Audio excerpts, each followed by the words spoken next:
You're listening to the Pace Radio Network here at paceradio.net.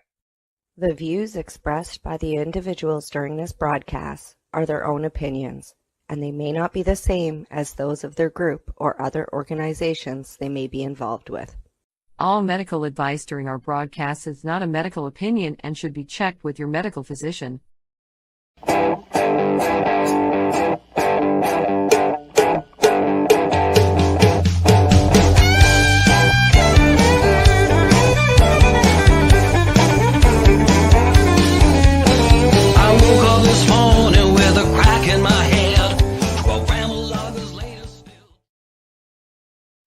Good evening, everyone, and welcome to the Pace Radio Show. We are live here at paceradio.net.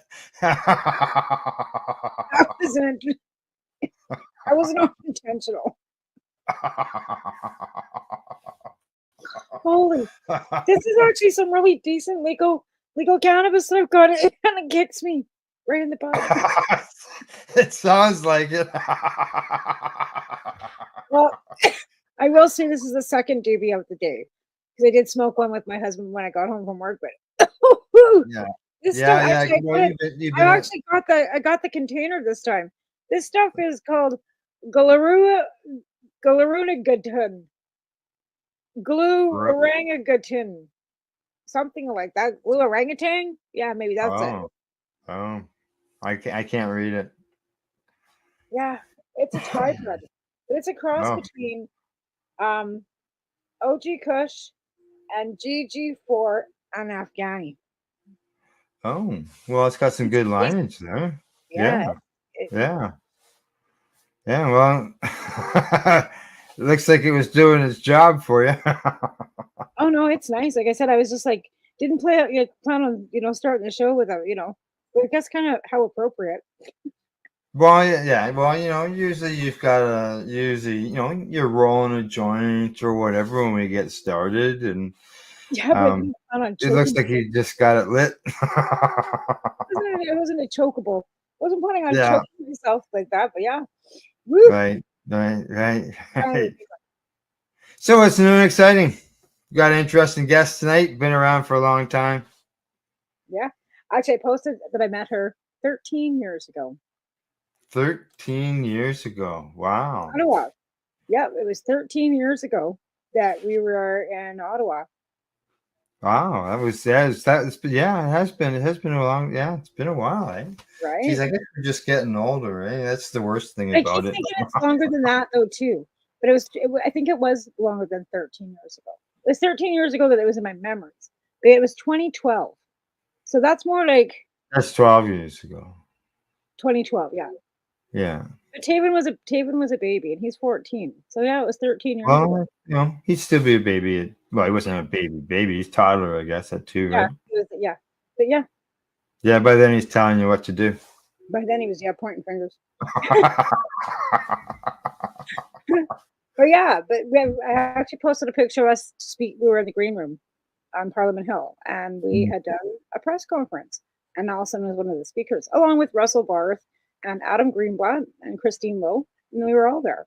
And all there, eh? Also there too, So there was a bunch of us that all rolled in there. Debbie Stoltz-Giffen. I can't even name everybody because Caleb was there. Caleb Hubble, like Pipes, Gary Pallister, which just has been his birthday the other day, and he's no longer with us. So there's so many people, right? And usually before we get started with our guests, we talk about some of the stuff that we've done over the last week, and I'm not going to discuss what I did over the weekend because I'm going to do it with our guest. Because you guys were together. We were together. That's right. I brought that on my show. I did. I mentioned that on Monday, and I actually brought pictures up on my page, shared the screens, and showed some pictures. You weren't there. You weren't in the pictures because you were must be taking pictures. I was taking pictures, but I am in some pictures. I'm in a picture. I used a picture of me that was compliments of Gary Lynch. He took a picture of me out there with Alison. Excellent. So instead of just talking about let's bring her on, right? So let's introduce our guest. I said Alison. She's been in the cannabis community for decades. She was there when the medical cannabis program in Canada first got started. Now she's fighting for access to magic mushrooms or psilocybin, however you want to say it. And been going to the Global Marijuana March since the beginning, 25 years ago. Welcome, Alison Myrden, to the Pace Radio Show. How you doing? Hi, everybody. Hi, Al. Hi, Tamara. Yeah. I'm having a bit of a silly day, but hey, I'm happy that I'm here. Good. How are you guys? Good. Not doing too bad. It's just we're patient. So we have our ups and downs, and we have our good days, and we have our bad days. Hey, 100%, honey, 100%. It's good to see you guys. You both look great. Oh, thank you. Well, it was good to see, as I mentioned, that we got to see each other over the weekend down there in the big smoke downtown doing the Global Marijuana March. It was good to see you down there. You know what? I still can't believe it was 25 years ago that 5 of us started that. Stephen Bacon, Neve Tapiero, Dom Kramer, myself, and Gary Lynch walked the streets of Toronto, and I had a big sign 25 years ago saying legalize cannabis globally. And we screamed, and I'll tell you, the following year, they said there were over, I've heard 20,000, but I've also heard 50,000 people who joined us. So all I know is that people want change all around the world, my friends. Oh, yes. And, today I went through because we broadcasted the march. And during the actual march, I went up to people and I asked the question why they were marching. I asked Tamara that during one of the broadcasts that we did. And then I took that little clip and used that as a promotional thing. So I've gone through it and took out those little parts and created a video, and I'm hoping to be able to post it tomorrow. I was trying to get it done today, but unfortunately it didn't get finished. So I'm going to get it done tomorrow, hopefully, and get it posted. And a lot of the people that I talked to, I'm going to say at least probably 90% of them, one of the first things they say that come out of the mouth is the fact that it's got to be legal globally. As we've been saying, I did my first interview, one of my first interviews with Matt Myrna on View Magazine over 25 years ago, talking about exactly that. We need to get out there. We need to have a voice. And as a clump, we're heard. Yeah. These rallies and protests, they're all part of getting the cannabis legalization. There's the medical end of things that been fighting towards the government. I sort of look at it as an octopus, different coming at it from different ways with all different arms in order to be able to end prohibition. And the protests were all part of it, and they're important. They allow the people who to get out there and voice their opinion. You know what? Again, and it makes it so that every single person can see themselves represented, because there are all walks of life of us who come out to fight these things. That's right. Again, I remember 25 years ago, Al and Tamara too, there was nobody in this area who was in a wheelchair who was in the marches. I didn't even think about it when I went out and started the marches until I realized when people were gathering together to go in the march, I was like, all wheelchairs up front. Oh, wait, I'm the only one. But it's so good to see now, because I want people to know, I don't have good health. I just push myself to do things because I know it's better for me. I want to be pushed outside my comfort zone. I want to do something that I haven't done before, I want to make sure that I'm heard doing. So whether or not, again, way off topic, I was saying to Gary the other day that one of the protests and festivals we were at, I was dancing in my electric wheelchair and I was just sipping around in circles like I've always done. I just automatically did that when I got one 30 years ago. So all of a sudden, this man comes at me and he goes, "My God, I've been watching you for 15 minutes. He said, "My brother and his wife told me they were going to take dancing lessons and they're both in wheelchairs. And I couldn't figure out how until I watched you for the last 15 minutes. And I said, "That's what we're here for, my friend, to represent." Yeah, exactly. Everywhere. And the marches, making it legal globally, that includes the medical end. And you better believe it. Yeah, access, right? Well, yes, we've always wanted like drug reform, right? And right now we're with decriminalization of hard drugs and how the project has become harmful in British Columbia. And let's be clear and honest here. There are not meth heads blowing smoke in nurses' faces and sitting in waiting rooms in Vancouver smoking meth. That's not happening. That's a lot of right-wing rhetoric. But again, the project needs to be revamped. It does. It does. Again, they took away safe consumption sites. So when you take away something that they need to go hand in hand, where are they going to go? Project, where do you expect them to go? So again, drug reform, again, we wanted to see all drugs decriminalized. Now we're seeing that the pilot project that Toronto might be trying to get might be canceled because of what's going on here. Yeah. Wow, that's new today. There was actually, I think I saw. So when Vancouver asked for exemption, the federal government had to say, no, it has to come from the province. So that's when Vancouver went to EB or to the ND, to our government here in the province and asked them for the federal government for exemption. And that's how Vancouver got their exemption. It was because of the way the arms of jurisdiction go. So in Ontario, it's the same thing's happening. Toronto would like to do the same pilot project where they could decriminalize small amounts, but it has to go to the province. And Ford is as that's the problem. Oh, that's I'm not even right there. Oh my gosh! We're having issues here in British Columbia because the usage out here because there's no safe access either. Let's be clear. There's nobody handing out drugs for free here. If you're getting any safe access, you have to have a prescription from a doctor, and doctors aren't handing out cannabis prescriptions. Never mind prescriptions for meth and crack. Okay, so it's hard enough to get a prescription for cannabis. Never mind meth and crack. So again, there's no safe access. People are still dying of toxic drug poisoning. Why it's so bad and the project is going shit south because there's no safe access and no safe consumption sites. So they didn't do the project properly. It was done haphazardly with decriminalizing without the programs to go hand in hand that are needed. And now it's fallen apart. And now here we are backpedaling and the federal government's having to change legislations and the province. It's a mess. It's a bloody mess. I'm so sorry to hear that. Honestly, I was really looking forward to the news being positive. I've been following this whole thing. And again, today, I just heard today that it broke on the news that it wasn't going to be I wasn't going to go forward in British Columbia. And that's really upsetting for me because I've been fighting for this for over 30 years. We've had decriminalization for quite a long time.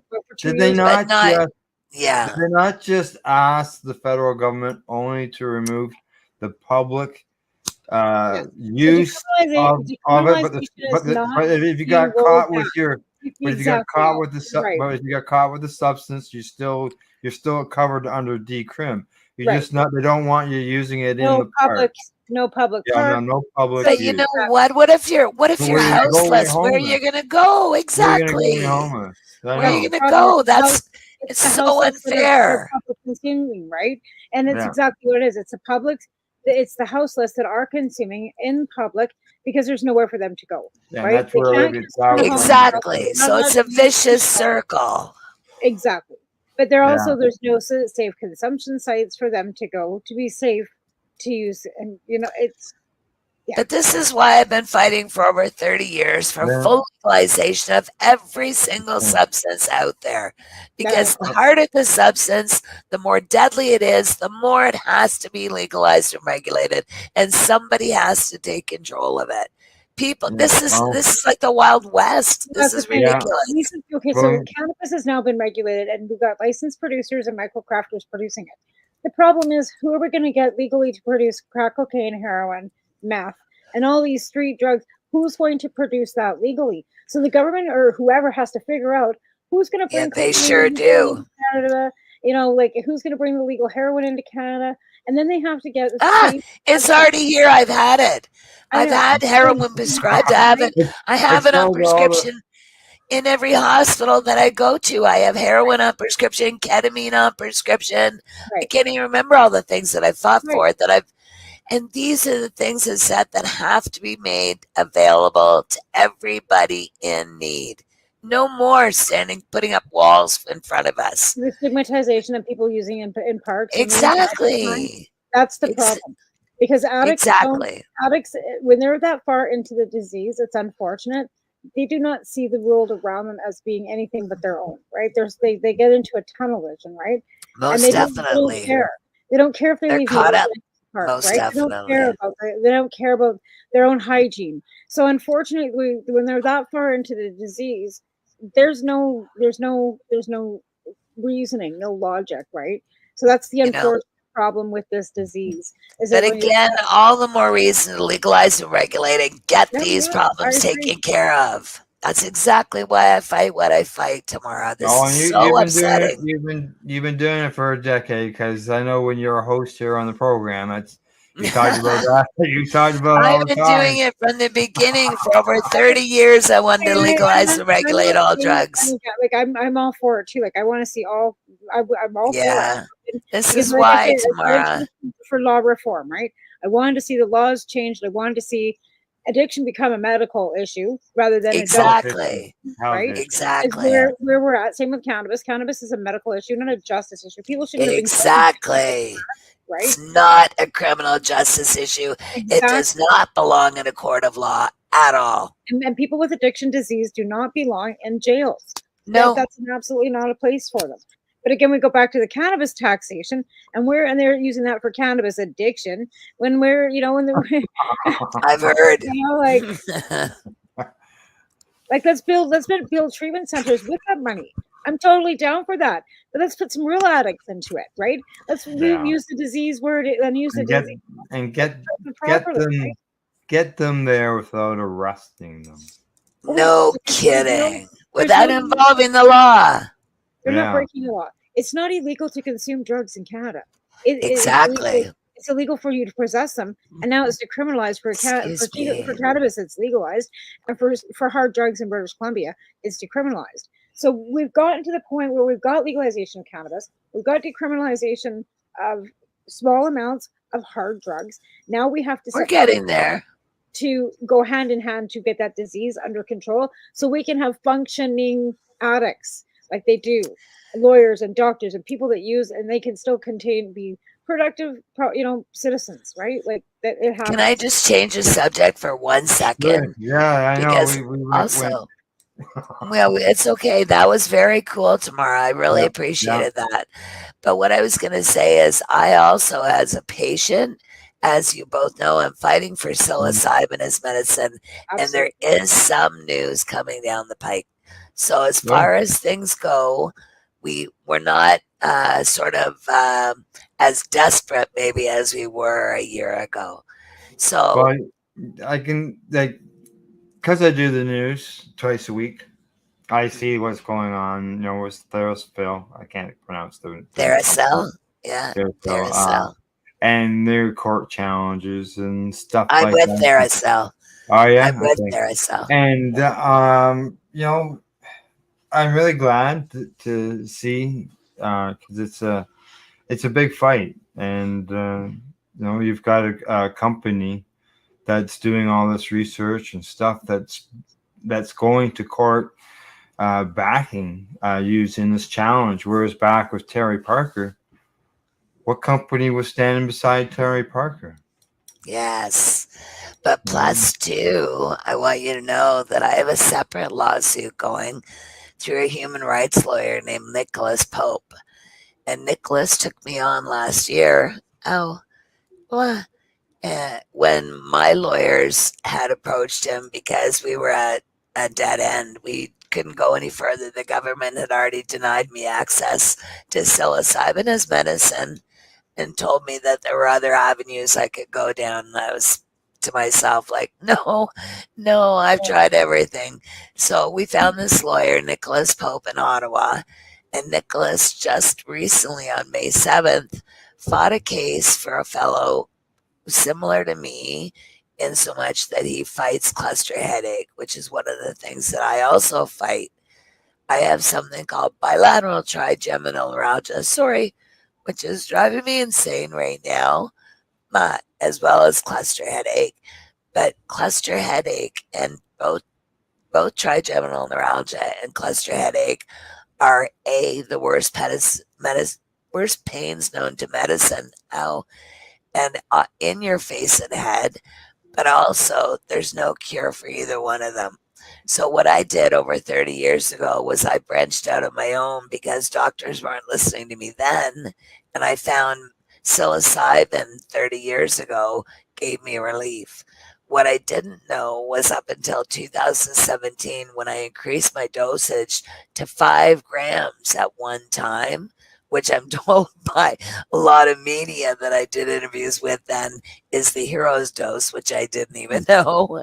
Anyway, I now take 10 times the hero's dose throughout the day in a 24-hour period to alleviate this absolutely silly pain to have in my face and head all the time. But that's what my lawsuit's about. And because I am such a large amount, Al and Tamara, that's why the government is denying me access. They do not want psilocybin legalized at all for any reason, although they've done it for a number of people in Canada. But those people have been really, really small amounts. And now that I'm coming out with this huge amount, the government, again, is going to fight me every step of the way. So I just want you to be aware that after May 7th, we'll be able to get into the details of my case a little more, and I'll be able to talk a little more. Well, as soon as a ruling comes out, because again, my lawyer was in court with another client on May 7th. So as soon as that ruling comes out, we'll move ahead with mine. Yep. Yesterday. So, Now, just a quick comment. The legal route that you talk about and applying and all that is the SAP, the Special Access Program.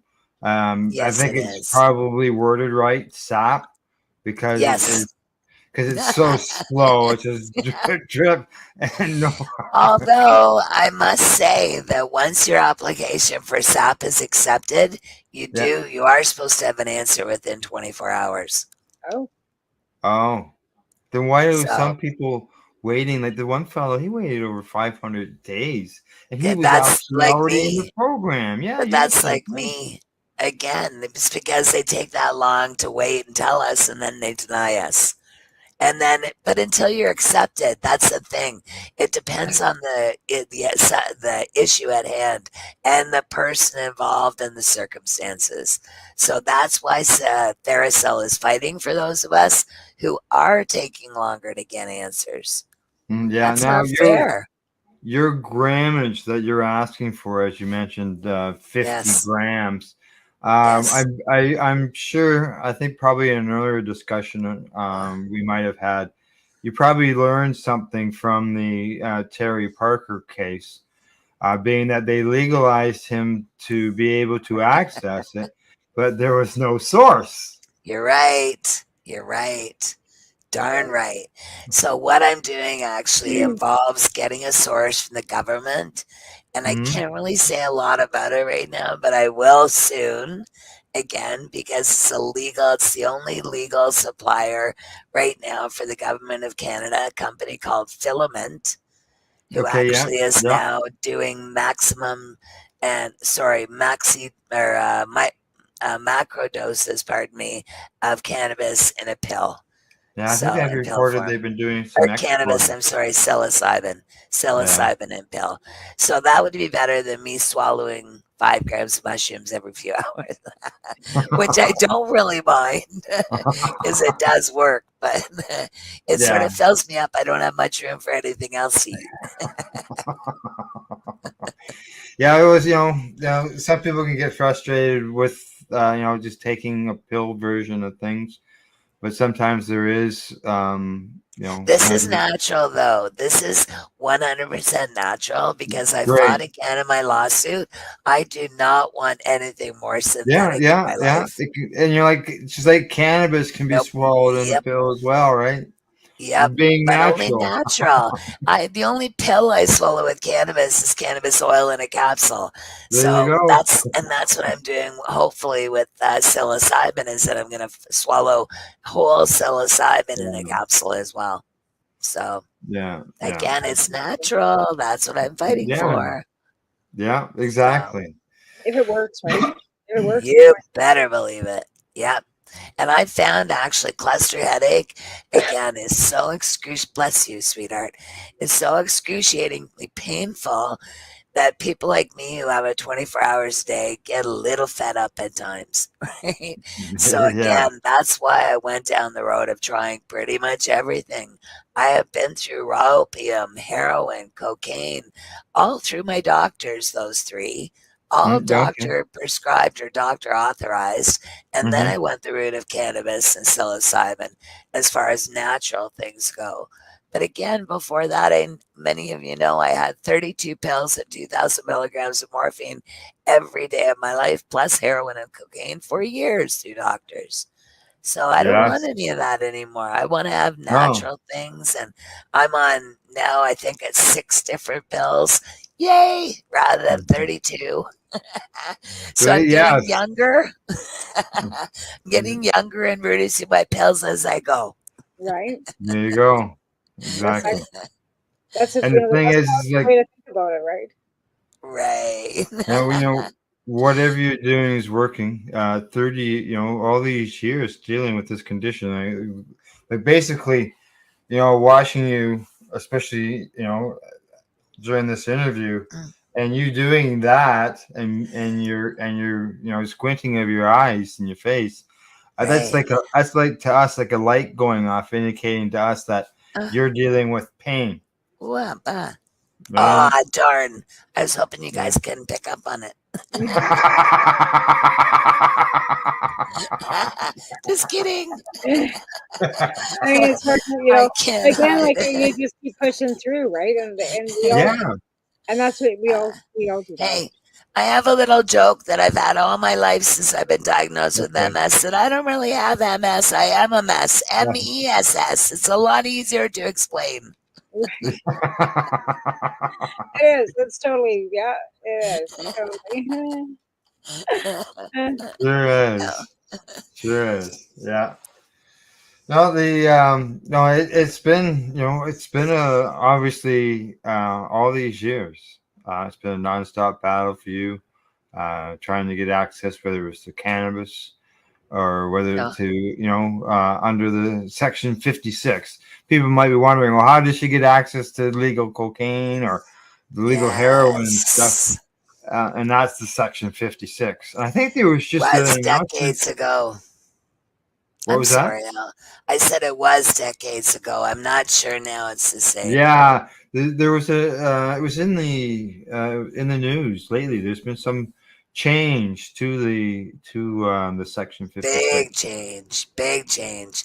It's no longer as accessible to patients like myself as it was decades ago because I think I've probably done a little too much trouble, caused a little too much trouble over the years. Oh, well, not just you, but I mean, there's been, like several other people that we just cited, like, we'll go, well, there's a Section 56 under, on the charter, and people pick up on that information when you start spreading education, it just kind of Again, Alvin and Tamara, the Special Access Program or the SAP program is still pretty good for people who want access to these different substances. It used to be that, again, people like me went through the Section 56 of the Controlled Drugs and Substances Act to make sure that we not only had possession being allowed, but consumption and a source, like Al said. So we had all these things that we were dealing with back then with cannabis. Well, now we're doing the same with all these other substances. And again, that's been my fight for over 30 years as a retired law enforcement officer. So again, medically, I would like for it to continue as we are and get it done. Yeah, I agree. Needs to be done. Something needs to be done. You know, it would be a big change to those who are on the street that are addicted, where they could get safe access without the stigma and all that Respect. Yeah, exactly. With respect to them. Well, dignity. There's dignity. Like there's stuff. Yeah. Again, with a disease, it's a substance abuse disease. Yeah. It's a disease. It's not like people don't understand that. It's a health issue. It's not a justice issue, and we need to treat it as such. You know, I will say quickly again that I absolutely love Neil Magnuson and Glenn Wells for what they're doing in BC, because of the fact that they are actually acknowledging people who have substance abuse issues. They're actually giving them free cannabis, and that to me is just unbelievably heroic. That's unbelievable that they're going out of their way to help people they don't even know. Neil Magnuson, again, my heart. I've known him for, again, well over 25 years. And boy, oh boy, do I love that man from head to toe. And he's battling cancer. I know. I talked to him. I know. Yeah. I know. Yeah. Neil, if you're out there, honey, we love you. Yeah. And mention Chris Backer, too, who's out in Nova Scotia. Yes, and Chris, for sure. Yeah. Yeah, there's one here in Ontario as well, someplace. So many. There's a couple more in Vancouver in this area. I love it. I love it. And I think that's a base program that should be, it's keeping up with the donations. I think it's really hard for people to it's helping access the donations too, right? Because to give it away, unless you know somebody who's growing that has extra that can, donate, right? That's been a barrier for a lot of people too, right? Yeah. You bet. All righty. Time for us to take a break. When we get back, we'll continue our talk with our guest, Alison Myrden. This is the Pace Radio Show. We're live here at paceradio.net and on our YouTube channel as well. See you in about 3 minutes. We are people advocating cannabis education here at paceradio.net. Limestone City Hydroponics is Kingston, Ontario's hydroponics shop. Take your growing to the next level and create the optimal environment with a tent kit, or maximize your yield with an ebb and flow flood table kit. Either way, Limestone City Hydroponics has more sizes and options to fit your needs. Are you looking for the power of the sun that adapts to your budget? Then look no further, as they have professional grow lighting. They have indoor grow systems that are easy and cost effective, with many options to fit your living space and lifestyle. Cultivate your growing potential. We have everything you need to succeed. And if you can't make it to the store, they offer local delivery to the greater Kingston area. Remember, when you're looking for experts to help you grow, then look no further than the locally owned Limestone City Hydroponics, 105 Sunderland Drive in Kingston, Ontario. Call them at 613-548-0420.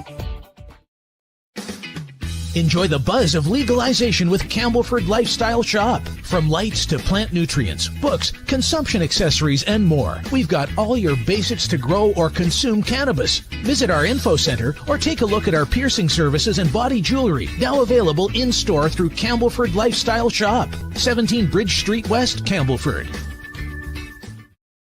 Are you looking to get your medical cannabis grow license? Limestone City Hydroponics can help patients through the process of obtaining their license to grow medical cannabis. What's that? You don't have a doctor? If you meet the medical criteria, Limestone City Hydroponics has a nurse practitioner who can assess and provide medical cannabis prescriptions. What are you waiting for? Contact Limestone City Hydroponics at limestonecityhydroponics.ca or call them at 613-548-0420. Pace Radio is the people advocating cannabis education radio network. You're listening to the Pace Radio Network here at paceradio.net. Hey, welcome back. You're watching the Pace Radio Show, and we are live with our guest, Alison Myrden. Well, ladies, before the break, we're talking about access to, basically all drugs and decriminalization in general. So when it comes to decriminalization, one of the things usually with them is the fact that with cannabis, with decriminalization, there would be no source. There would be no law or reduced laws against it. How would they deal with that in this end of things with the psilocybin and the other drugs?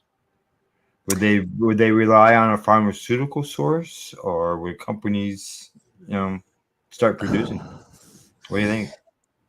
From what I understand, I know as a medical patient, Filament is the go-to company for medicine for people with licenses or special access program licenses through Health Canada.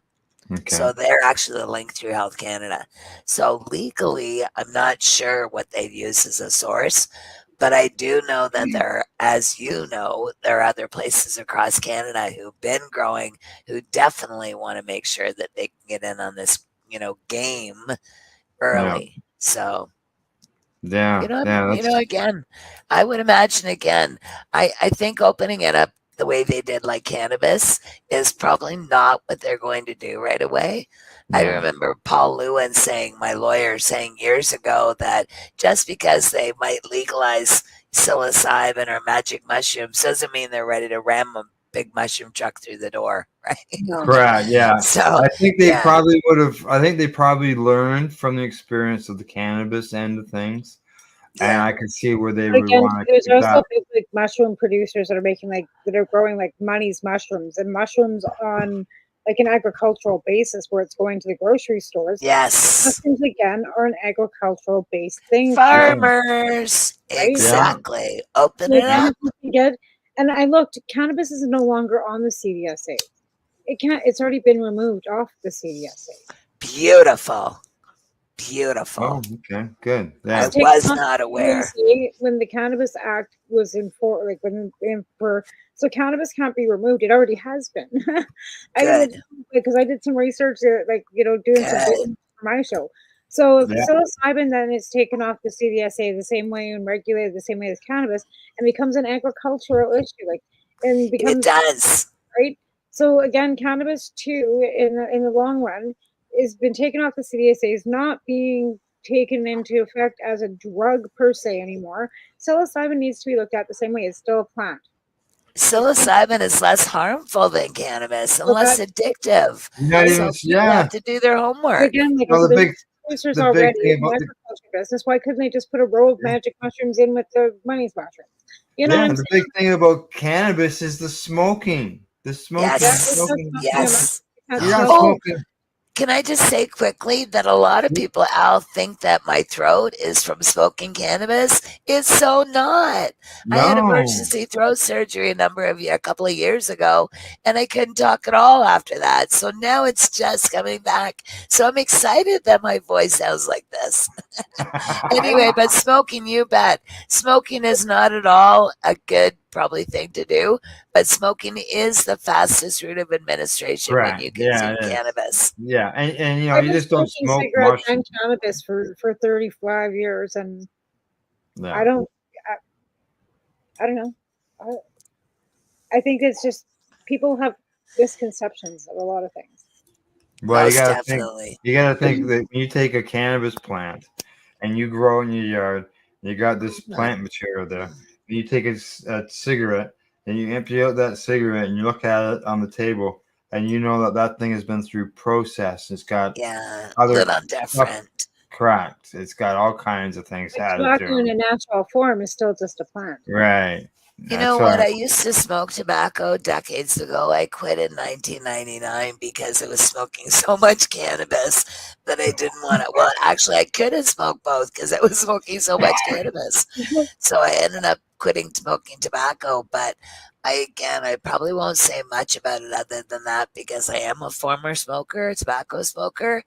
But I do know that for me, it was probably one of the better things that I did. I think what I was mentioning today too, that a lot of people said they quit smoking back in like the 60s and the 70s cold turkey.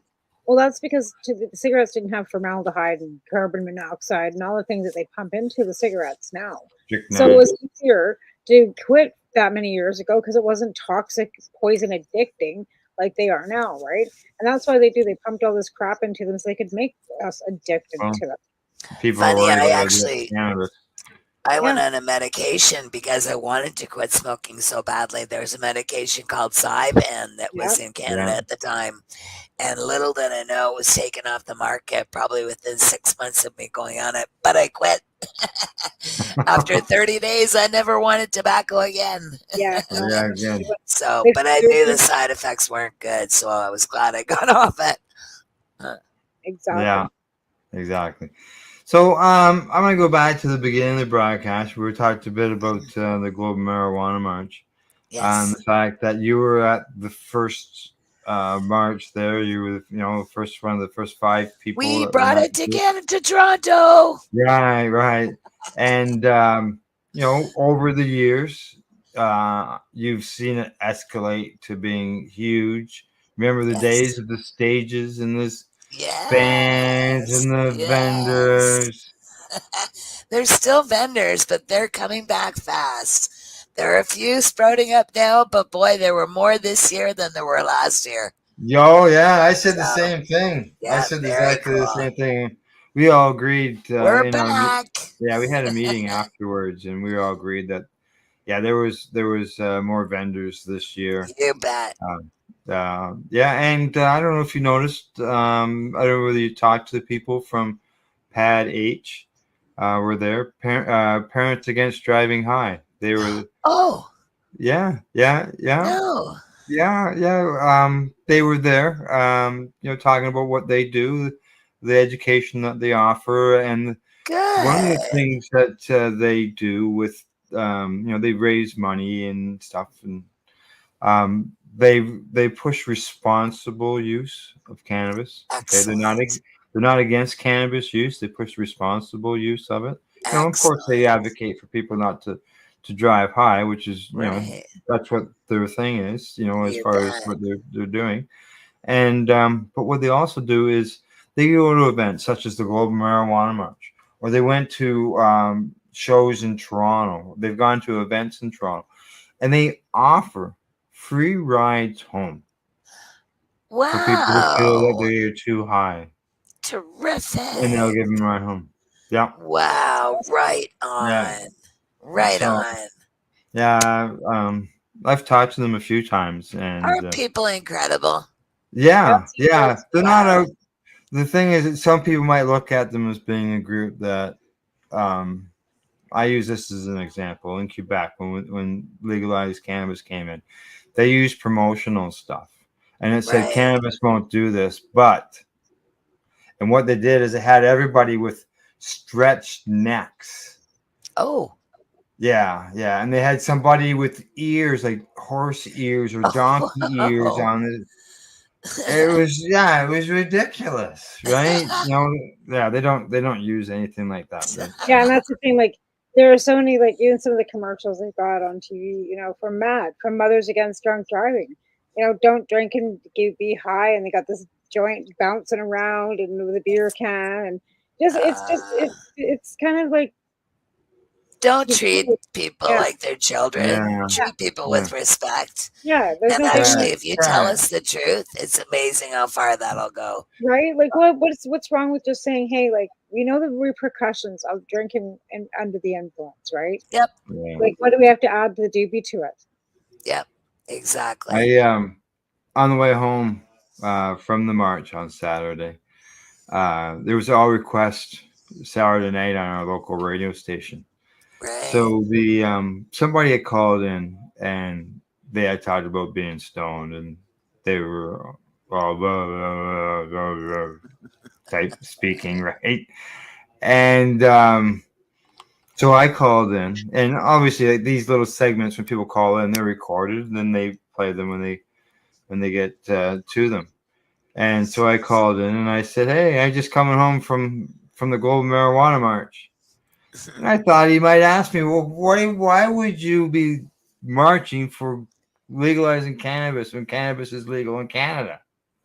But he didn't ask me that. He asked me, Where did I stop for my munchies on the way home? That's because nobody's informed. They just don't have the brain power to ask Or that. maybe they do know. Maybe they just didn't need an answer. Like, Well, it sounds like the guy was like totally ill No, informed. Because I did yeah. the first global marijuana march ever in Lethbridge, Alberta too, in 2008. Right, we were Yeah. the first ones. We showed up in the front. good steps for of the you. wall. Good There for was you. We ended up being 50, and then the next year it was quite 200, I think. Excellent. Right, That's how you I do did one it. here when I first moved here too. We did a couple here too. So, but we only had like 6 or 10 people here. Right But on. again, Hey, people just don't do things like that here. It's like, you know what? The power of one, sweetheart. The power of one. right? Yeah, We've oh, always yeah, said one person with a sign in the middle of the road yeah, can make a I've difference. done it. I've yeah. done Well, it, you know, yeah, many times. exactly. Justin Louses, he did the Yeah, Justin, you bet. yeah, sessions You in the did a street. session. I was just gonna say that. Right? We did that Right Stop on. Harper protest in Lethbridge with 3 of us. Right on. See, Yeah. that's beautiful. Right? Like there's so many of us that have we're not in Toronto. We're not in Vancouver, right? There's so many pockets of Yeah. activists across this country that make a You difference bet. when they're just 4 or 5 of them doing something. Right? You bet. Yeah, no, You bet. you said there was you, Neve, Stephen, Dominic there? Kramer. Okay, no, it was that first March.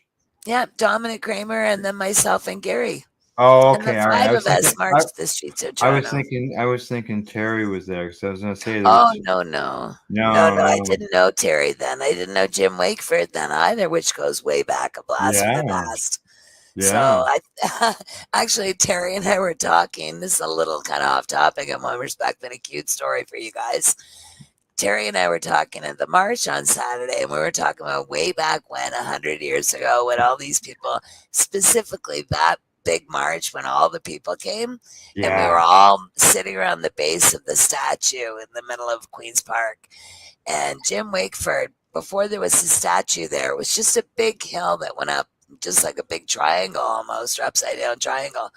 Anyway, and then, or a triangle, I should say. It ended up, Jim was sitting at the top of this hill, and I have no idea how I got the energy, but I marched up that hill. I have no idea to this day how. And I said to Jim, "Hi, Jim Wakeford." Jim had been in the paper. He was an AIDS patient who was fighting the cannabis laws, but he got caught. So he was now under arrest for growing cannabis. And so Jim was out again at the march to show people that he wasn't going to give up. So I marched up this hill, and I went up to him and I said, "Jim Wakeford," I said, "my name is Alison Myrden." I said, "and don't you worry." I said, "You'll never have to be alone again." And he looks at me and he goes, "Kid," he goes, "this will be the loneliest road you ever go down." And I said, "Jim, that's why I invited all my friends." And we never looked back. Right? So I told him then. Like sort of picks up across the country, right? And there are people everywhere across this country that Yes, believe sweetie. this should have been legal, and that's why it is legal. Now, like I said, there are pockets of it that's not great, and we don't like. But as me and Al were going through the recommendations, the crime rates are down 95. Yes. Yeah. Right on. People aren't getting arrested. That 60,000 just that. And first you know what? year. They're not going to jail Right for 14 years. If you get caught selling to a minor, there's a $1,000 fine. There's fines attached. You have to be like growing like way over to go to jail for 14 years. They're not putting people in jail for 14 years either. There are fines attached. If kids are caught, minors are caught too, it's a fine. It's not like we Something that they hold as a threat over everybody's head. And I got all of this off the Can you believe this, Al? Justice page. This all came off the Government of Canada's Justice page. It's all there. Wow. I read it on Google. It's not like it was some internet fucking blah blah on TikTok. You know what, Tamara?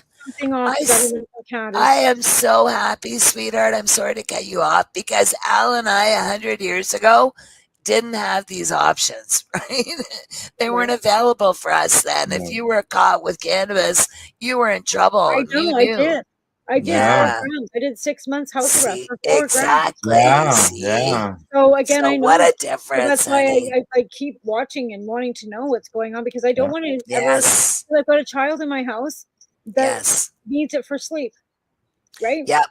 You And bet. there's no doctor that's going to sign him. So do I have to be concerned about my own ability to be able to be his mom? You know, like, yeah. You So I've bet. got to check on these things, right? Yeah. You know, again, good for you for keeping abreast of it, hon, because we all have to know. That's excellent. But again, Good. it wasn't a TikTok. It was actually the government account is Justice Page. No, I believe you 100%, sweetie. I just said to Al, my God, I can't believe things have changed that much. Right. And we've all been fighting a long time, but yay. Now, I guess we still got 9 minutes. I got a minute or two before I'll play that. Where was I gonna go now? I could go marijuana march. Global Marijuana March, yes. There it is. Yeah. In the old day, like you mentioned earlier, the group this year there was more people in the march. There was more vendors in the march, and as usual, when the march got started, as soon as the light went green at the intersection, Alison puts her foot in it. And that wheelchair, the wheels are smoking, and she's going up the road, right? And everybody's going, "Oh, there she goes! There she goes!" You know, honestly, I don't even think about it every year, Al. I just do it. It's just automatic for me to be in the road. I'm not on the sidewalk. Well, you know, for years you were. For years there was that many people that we had to be on the road, right? There's no way we fit in the sidewalk. Now, I did delete this earlier because I thought I was done running the promos for the Global Marijuana March. But I'm gonna run this one, and this will go back. This explains some of what we were talking about. You'll see it's a bit of one of those memories, right? It'll probably end up being one of those taste memories in the end. So here we go.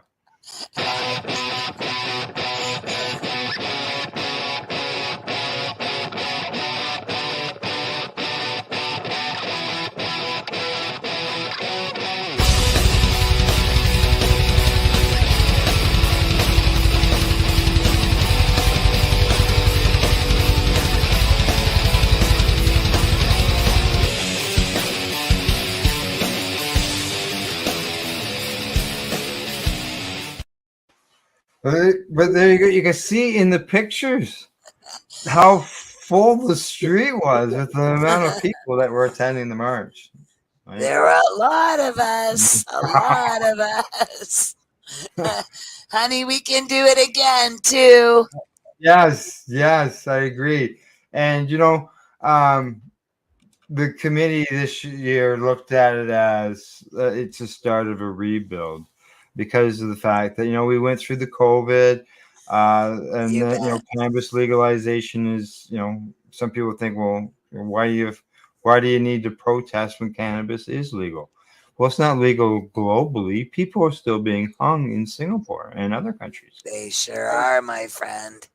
And that's the big problem, Al, is that people don't realize. I remember last year we were marching for the Global Marijuana March, and that's exactly what people were saying to us. Why are you marching? It's legal in Canada. And every single time somebody said that, my answer was just like you, but it's not legal globally.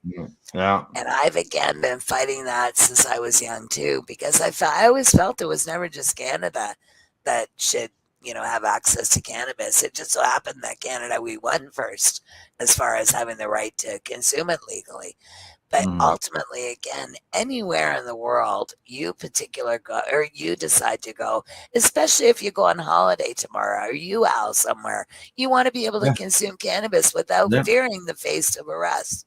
And that's exactly what one of the persons who I interviewed said, that they want to be able to go to other countries to be able to use cannabis if they traveled there. I haven't got a clue who she was.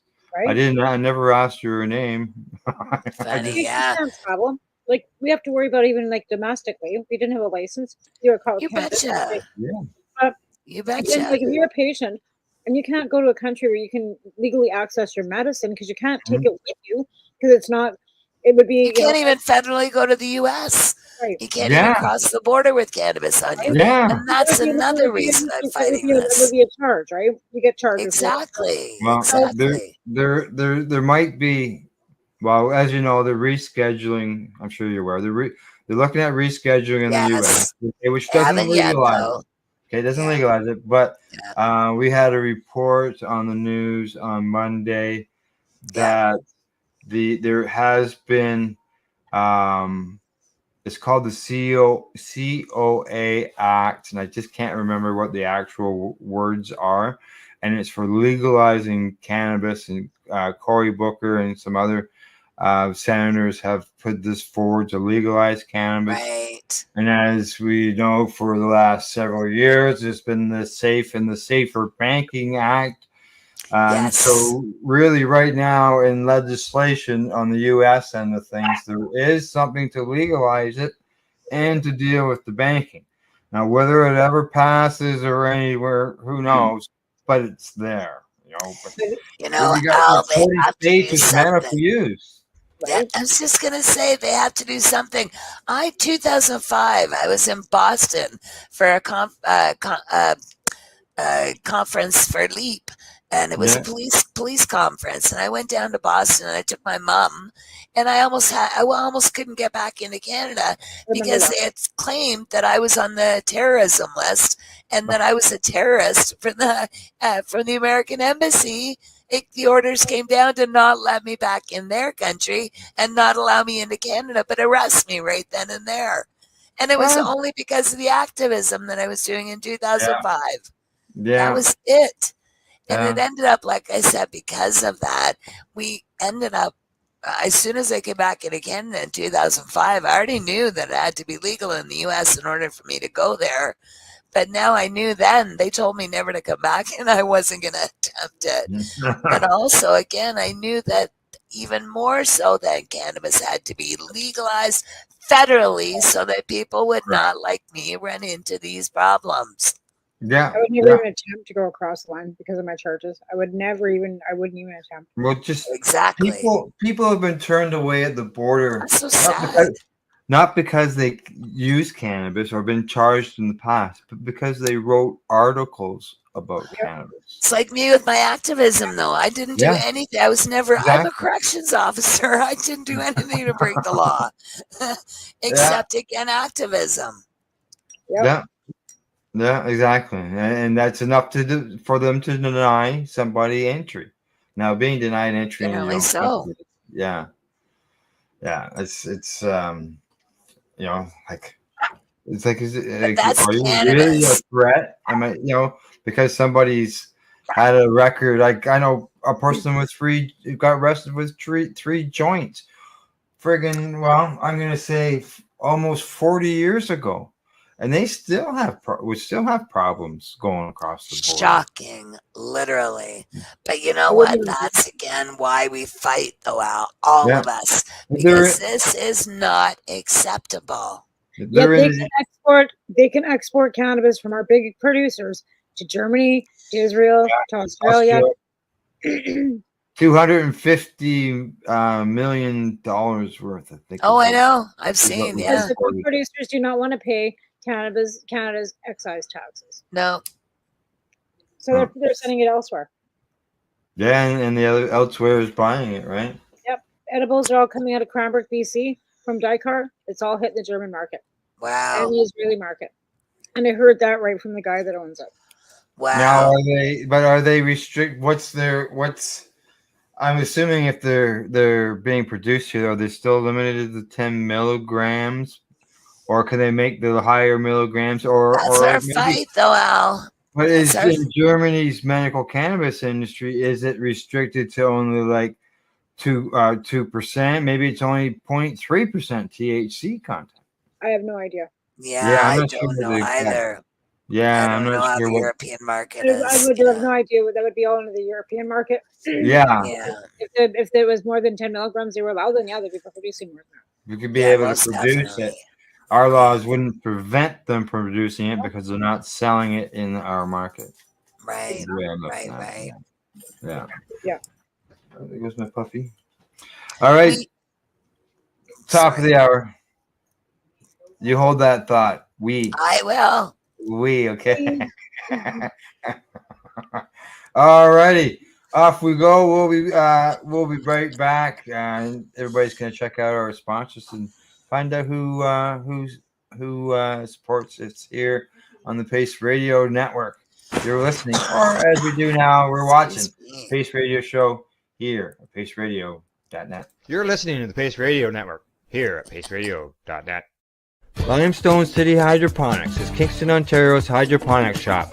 Take your growing to the next level and create the optimal environment with a tent kit, or maximize your yield with an ebb and flow flood table kit. Either way, Limestone City Hydroponics has more sizes and options to fit your needs. Are you looking for the power of the sun that adapts to your budget? Then look no further, as they have professional grow lighting. They have indoor grow systems that are easy and cost effective, with many options to fit your living space and lifestyle. Cultivate your growing potential. We have everything you need to succeed. And if you can't make it to the store, they offer local delivery to the greater Kingston area. Remember, when you're looking for experts to help you grow, then look no further than the locally owned Limestone City Hydroponics, 105 Sunderland Drive in Kingston, Ontario. Call them at 613-548-0420. Are you looking to get your medical cannabis grow license? Limestone City Hydroponics can help patients through the process of obtaining their license to grow medical cannabis. What's that? You don't have a doctor. If you meet the medical criteria, Limestone City Hydroponics has a nurse practitioner who can assess and provide medical cannabis prescriptions. What are you waiting for? Contact Limestone City Hydroponics at limestonecityhydroponics.ca or call them at 613-548-0420. What do you find at paceradio.net? People advocating cannabis education. Enjoy the buzz of legalization with Campbellford Lifestyle Shop. From lights to plant nutrients, books, consumption accessories, and more, we've got all your basics to grow or consume cannabis. Visit our info center or take a look at our piercing services and body jewelry, now available in-store through Campbellford Lifestyle Shop, 17 Bridge Street West, Campbellford. You're listening to the Pace Radio Network here at paceradio.net. Welcome back, and thanks for watching the Pace Radio Show with our guest, Alison Myrden. Let's see. We got 20 minutes here, 25 minutes. We've been talking about your access to psilocybin, and we've been talking about the Global Marijuana March. What else you've been doing? We haven't talked about that. Like, you going to any concerts or, events? Oh, always live music. Always live music. 'Tis the season, my friends. Right. It is. Actually, we hang out with some local musicians who some of you may know, the Killing Time Band guys. And they're doing live music here in the city of Burlington starting June 5th. Different bands are taking part in something called Live at the Apollo. And the Apollo is Apollo Road here in Burlington. And they have it in the driveway of a home, and 300 to 400 people come from the neighborhoods around and pull up lawn chairs and grass and sit on the boulevard and on their own yards, on their own lawns, and everybody dances and listens to music. That sounds cool. So, yeah, we had that for, I think, an hour and a half every second Friday night. So it's something to do. I go and spin up a cut a mean pavement in my wheelchair, so I do a lot of dancing there, and I'm actually just really pleased how many people are dancing along with us, because as you know, music gets you going. Yeah, exactly. You keep going, and it brings people together. You betcha. You betcha. And that's, again, other than marches and protests, we don't have that much planned for this year as far as protesting and marches, because again, I'm waiting for hopefully something to happen with my lawsuit, and then we can plan a protest. My lawyers always told me I couldn't help anybody unless I was legal first, and I never thought about that years ago. Yeah, That was the best advice Michelle Rainey ever gave me. She told you that? Because if you are legal, you can be louder. That was the best advice she ever gave me. Most definitely, yeah. In that respect, yes, most definitely. Oh I yeah, find yeah. with me, it's more that I need to be legal for psilocybin in order to be heard more, because Right? that gets global attention. It Because does. everybody right now is following us to find out what's happening with this issue. Right?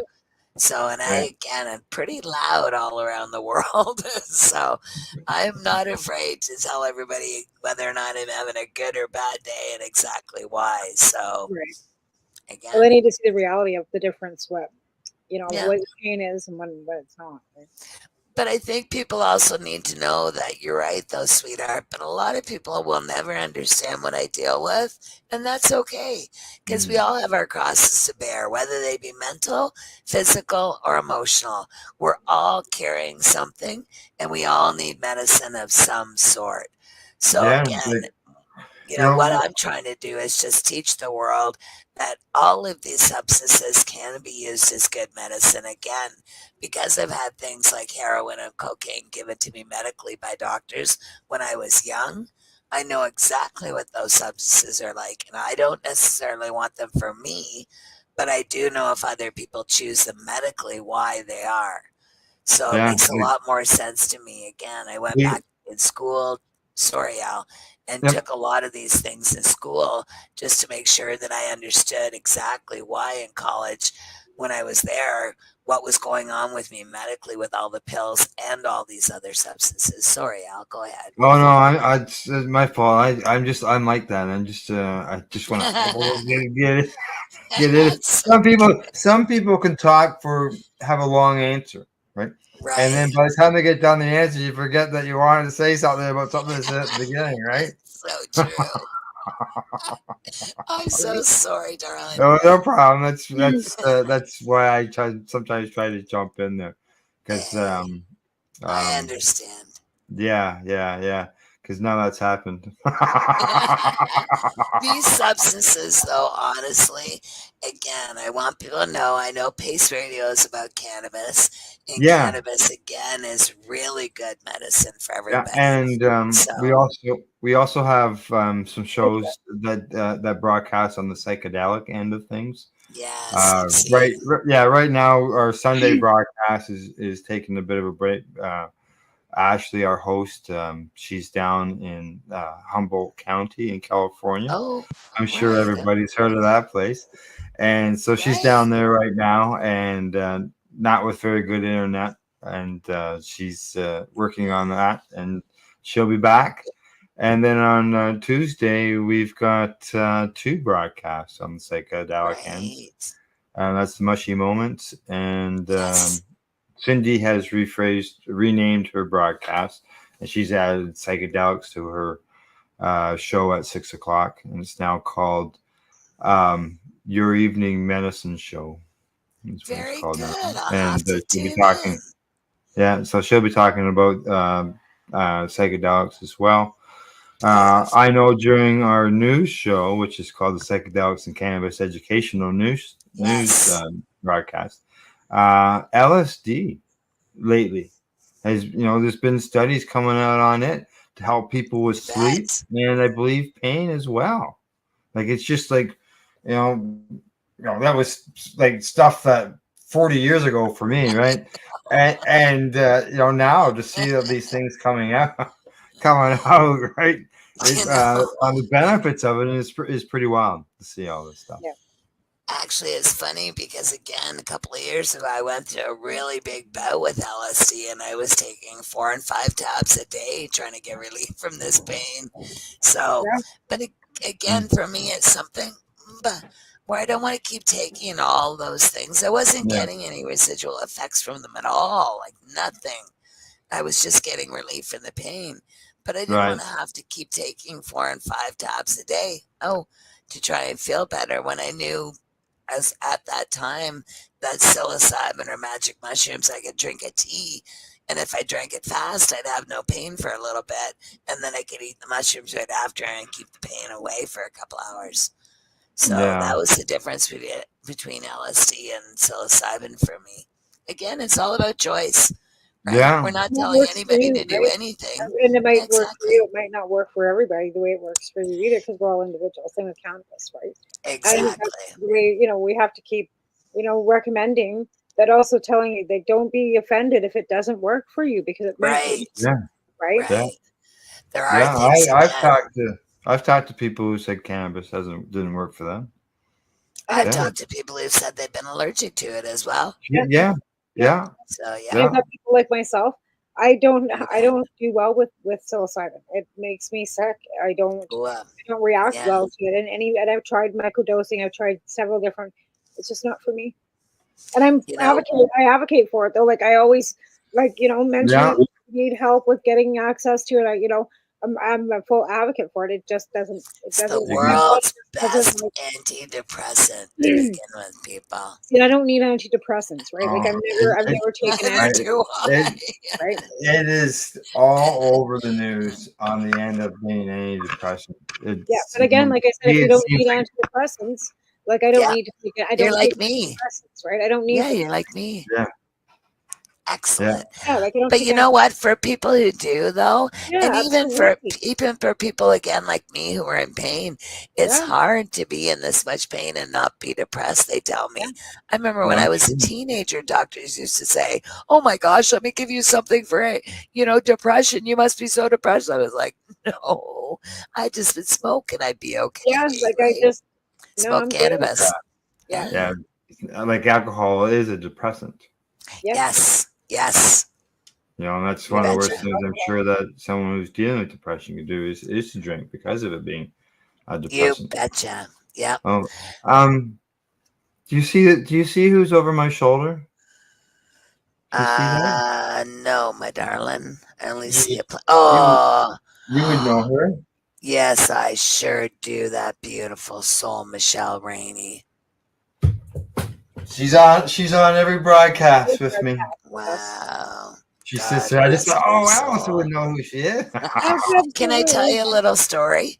Sure. Michelle contacted me decades ago when she first came out in the cannabis movement, and she actually we connected, and she was such a sweetheart that soon after that I was going to a cannabis conference with Raphael Mechalom and Ethan Russo in Cornwall, Ontario. It was the first one in Canada in 1999.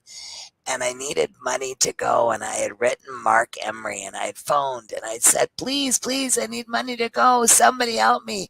So Michelle, next thing you know, there was an envelope in my door, coming through my door from, I guess, Mark Emery originally, but it was 10 $100 bills, and it had Michelle Rainey's red lipstick marks all over the envelope. No. And I wish I would have kept that envelope. I don't know what happened to it. But I just love Michelle. I think I still have her business card in my. She said she became an activist because of the work I was doing in Ontario. So God bless her soul. So, I know the first time I saw her speak, and that was at a cannabis awareness incredible. Put on by Treating Yourself magazine. And I saw her up there speaking about Crohn's disease. And I thought to myself, I can do that. Like, who would ever thought that people would sit around and listen to somebody having problems taking a crap? Like, really? Yes. Like. But we are interested in that's a really cool Other thing. people that have the same afflictions that we have. Those bet. matters. Like, there's MS support groups and all kinds of support You groups for people that, if they want to gather with other people that have afflictions. We tried getting one together for, we've got another girl here in town. She's got MS, like cannabis users, like support group for yes. Nobody wanted to do that. We're like, maybe it was because during COVID and stuff. You know what, though? I will tell you one thing about MS. When I was young and I got diagnosed with MS in my late 20s, the doctor said to me, do not ever go to an MS group or an MS meeting or whatever. And I was like, why not? And they said, because you're way too happy. Everybody there is really depressed. Yeah. And I was like, well, thanks for the heads up. I mean, you get diagnosed, what are you supposed to do? Exactly. Well, I wasn't. But see, that's the thing, though. When I got diagnosed, I became proactive and I became an activist. So I don't know what everybody else does, but that's what I thought you were to do, right? I thought you were to get out there and fight fight. So Yeah. that's just what I knew. So Good I didn't setup. know to turtle him, end up folding up, and I did like I didn't know any of that. So And you haven't stopped. no, I Yeah, haven't. you haven't stopped. No, No, exactly. I have No. purpose, my friends. I have purpose. Purposeless, I call it. Well, when something works and works for you or You bet. helps you, You bet. and others are demonizing it, like people in authority positions. You bet. People tend to speak up, right? So That's why we do. You're so right, I think it Al. makes me sick when I hear the opposition party leader stand in, Parliament and, make Pierre such Polyev. the worst accusations about people with addiction issues. Like, just. But it's the conservatives again. And can I say that literally this has been a problem with Tamara for decades with the conservatives with these issues. I absolutely know that. And then when we were there with Harper and, him wanting to take our grows away, and where we got the hours ruling, and, with the kitty litter and all that stuff that we had to go through. And that was humiliation for patients. You know what? Waiting for Don't take it like that. Don't take it like that, because I was not humiliated at all tomorrow. All it did was give me strength to say, you, my friends, need to get educated. Oh, that's all it did for me. Again, it fueled me, right? I just have, I totally fought back. But again, but how much humiliation do they want to put on sick people? That's what I mean. Like, it's not that we were humiliated, but again, they don't look at us as we're people. People with disabilities, people with afflictions, people with diseases. They don't look at us like we're people. Yeah. Different. I remember Debbie Salskiff, I love you, Debbie. Debbie had said years ago that why in the world she couldn't understand why the government was making us jump through these hoops. Right. And I remember thinking, when we were in Hitsig years ago together at the lawsuit, Alan Young approached me, and I went out. I thought Alan wanted it to just be me and him in the lawsuit. And I was like, wait a second, this isn't about MS at all. It was about cannabis at the time. And they wanted one particular illness to fight in court. And I said, no, that's not right. So I brought in 8 people. I phoned Alan after I phoned and contacted all 8 people, including Debbie. And I said, hey, you guys, come in a lawsuit with me. And they said, does the lawyer know? And I said, not yet, but he will. So all of a sudden 8 of us go to court. I think it was 7 that I brought in, and then there was an 8th person who came in after. But bottom line, we ended up doing Hitsig et al., which was Hitsig, I guess, versus Canada now. And that, my friends, is still in Wikipedia, because we made a big introduction then to the world to tell everybody that it was all different illnesses, like you, Tamara, and like you, Al, and like me. It wasn't just about one of us, right? Well, that's exactly what happened with the B1. Nobody didn't have cancer, MS, or some other form of severe arthritis, I think, could get even exactly cannabis, right? And then, because of Michelle, I'm fighting for, the Crohn's disease affliction, which opened up the B2 section of the licensing application, which was 38 fucking pages, to be fair. I know. Right? 30. Now it's 11. So to be fair, the ACMPR is 11 pages, comparably to the MMAR. And I still can't get into the ACMPR, and 38 of those pages were repetitively of your fucking address and phone number over and over and over. Make sure you sign the bottom of every fucking page. Yeah. Like, you know what? You can have your application sent back for. If you didn't sign your name to the bottom of every fucking 38 pages, they return it back and say it was incomplete. How many of these? Again, I can't even get into the regular program in Canada now for cannabis because my limits are too high. I don't want any pills. Well, I take pills, but I don't want as many pills as they want me to take. I would rather have cannabis, and they're saying, no, your limit is too high. You're not welcome in this program. Back. They told me it was due to affordability. So when I went and got an MMAR, or whatever, through this grow your own Namaste whatever it was. Oh. They wouldn't give me a grow license, right? Right. All went through the LP. And they wouldn't give me my Right. full licensing of 20 grams. They only give me 15 because how was I going to afford it?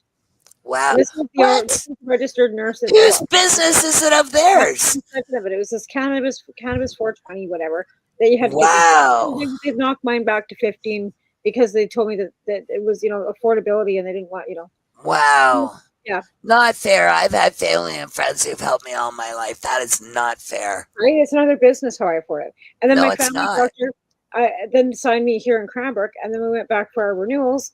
They said, sorry, or she said, sorry, Ooh. you can get 30 grams at the store every day. Why would I sign you up for any? What? My GP wouldn't Yeah. have licenses. Are Because of you legalized- kidding me? No.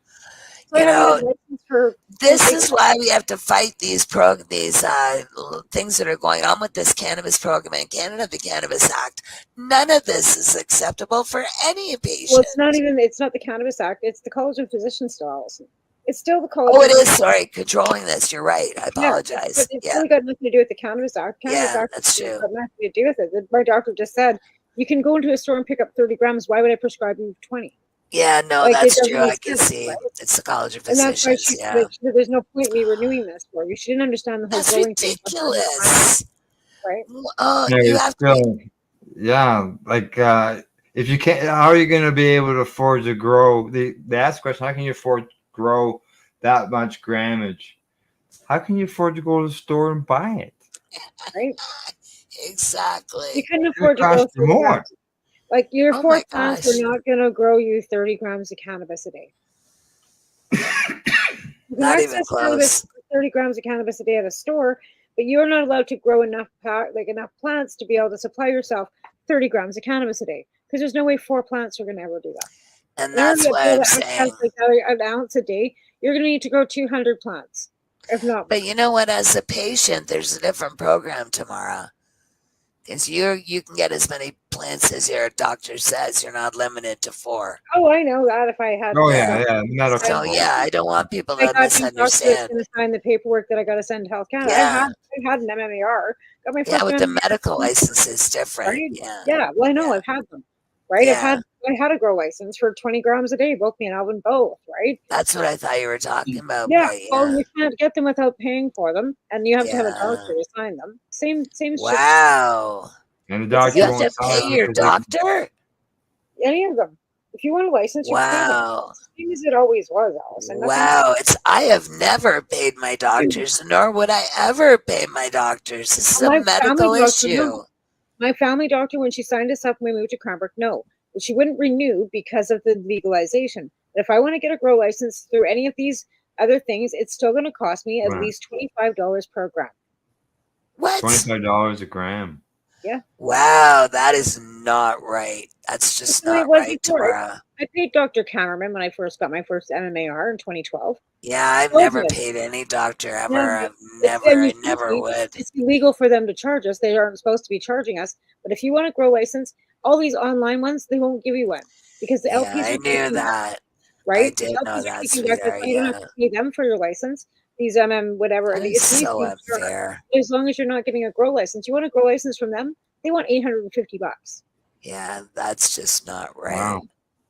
Yeah, I'm not sure. We are one of our sponsors, Limestone City Hydroponics in Kingston. They have a medical signing clinic there, and the fee is the doctors have a fee because the doctor's not able to charge wherever.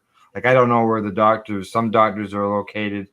For some clinics to be out west, and they can't bill the Ontario end of things, so they have to charge a fee, right? Yep. Yeah, they can't charge MSP or whatever for it, so they charge you. And the thing of it is, like, most of them aren't even doctors. Most of them are just nurse practitioners that are signing for you, and they're charging. Yep. And I had no clue.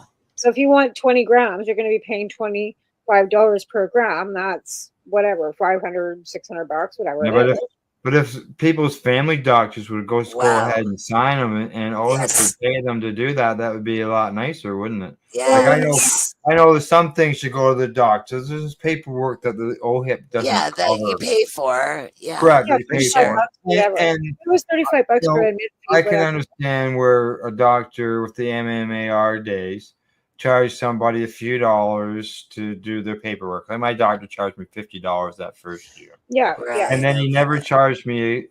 He's never charged me since. So it's like I'm paying like $1 a year. Right. Yeah. Okay, right.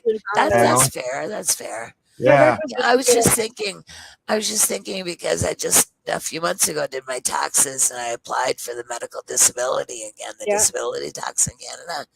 And I didn't realize I'd already had it for the 80s, which that's why I didn't realize I had it, because it was so long ago.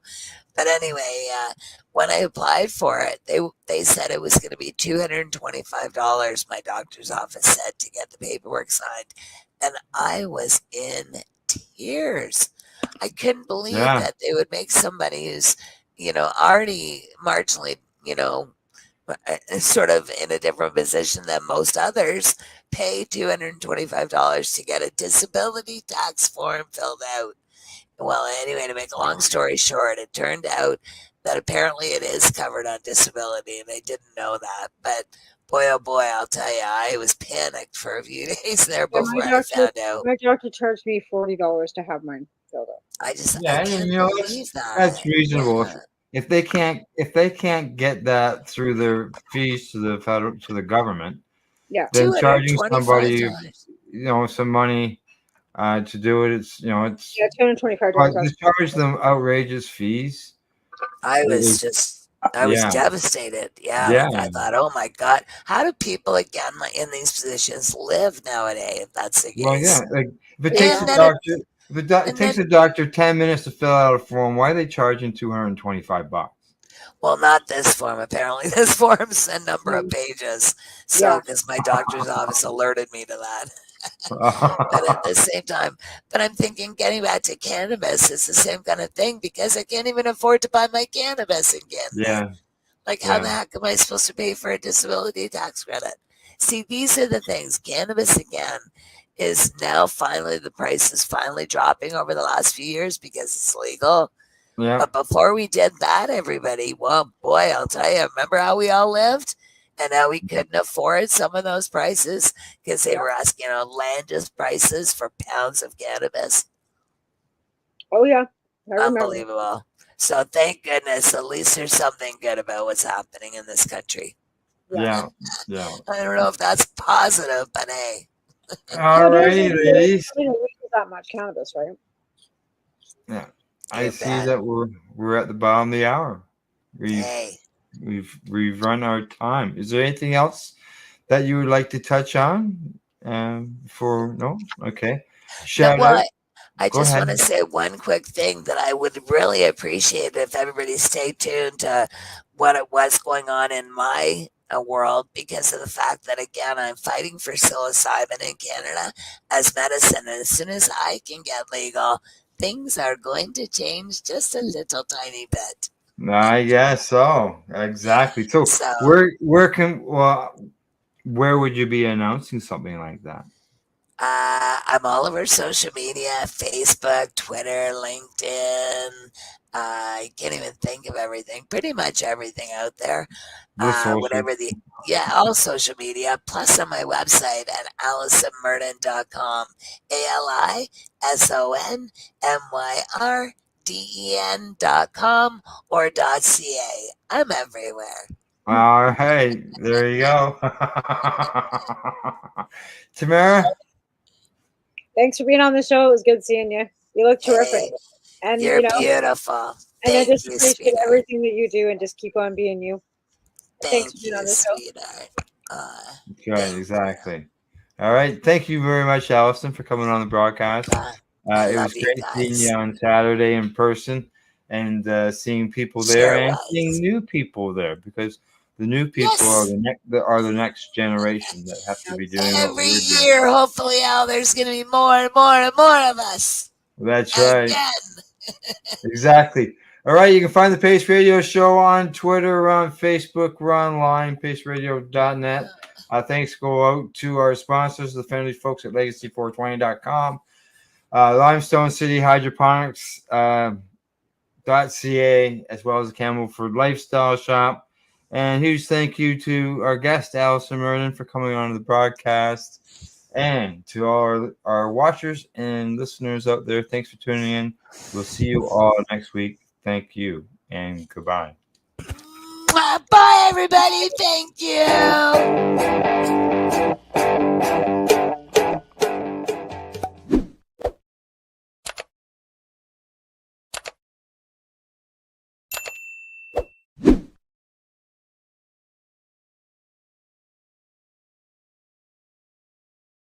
Let's share Pace everywhere. That way it can help create peace.